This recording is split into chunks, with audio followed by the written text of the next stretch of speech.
अस्सलामु अलैकुम वरहमतुल्लाह। नाज़रीन, कैसे हैं? उम्मीद है कि आप लोग बखैर आफियत से होंगे। अल्लाह पाक आप लोगों को ऐसा ही हमेशा खुश रखे। नाज़रीन, चलिए मैं एक वीडियो आपको दिखा रहा हूँ। इस वीडियो को आप ज़रूर देखिए और सुनिए कि इलेक्शन के बाद कुछ इस तरीके से मीडिया वालों की ज़ुबानें बदल गई। ज़रूर सुनिए इस वीडियो को। पूरे देश में राम मंदिर की बड़ी चर्चा हो रही है और लोग पूछ रहे हैं कि इस बार राम मंदिर और हिंदुत्व का मुद्दा बीजेपी को हिंदुस्तान का चुनाव जितवा क्यों नहीं पाया। जिस उत्तर प्रदेश में बीजेपी को सबसे ज्यादा 30 सीटों का नुकसान हुआ है, असल में उत्तर प्रदेश में अगर ये 30 सीटें आ गई होती तो बीजेपी अपने दम पर बहुमत ले ही लेती किसी तरीके से। उत्तर प्रदेश में 80% हिंदू और 19.3% मुसलमान हैं।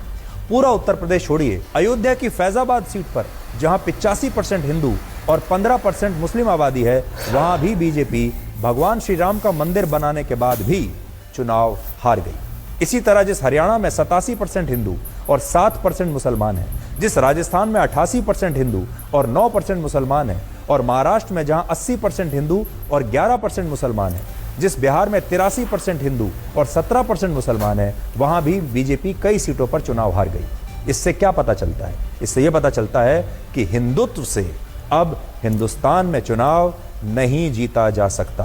जब तक आप सारी जातियों को और सारे धर्मों को अपने साथ लेकर नहीं चलेंगे, तब तक अब हिंदुस्तान का चुनाव जीतना बड़ा मुश्किल है। हिंदुत्व अकेले अब आपको चुनाव नहीं जिता पाएगा। इन दो बातों को याद रखिए। हमारे देश में बहुसंख्यक आबादी से बहुमत नहीं मिलता, और दूसरा, अल्पसंख्यक यानी माइनॉरिटीज चुनाव में अल्पसंख्यक नहीं, माइनॉरिटीज चुनाव में माइनर से ज्यादा अंतर पैदा कर सकते हैं। सो अब बहुमत जो बहुसंख्यक हैं वो आपको बहुमत नहीं दिला सकते।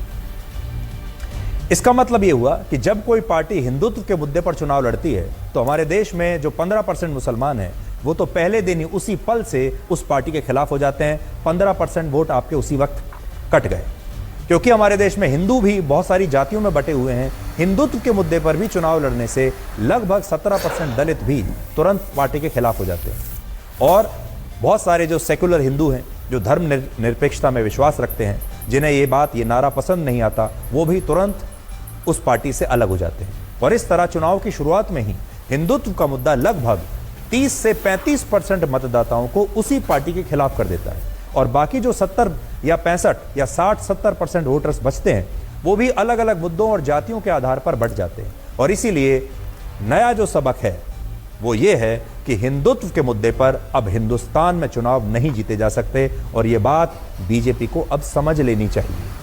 यहाँ हम हमारे मुस्लिम भाइयों और बहनों की भी बहुत आज तारीफ करना चाहेंगे, जो लोकतंत्र के सच्चे सिपाही बनकर आए।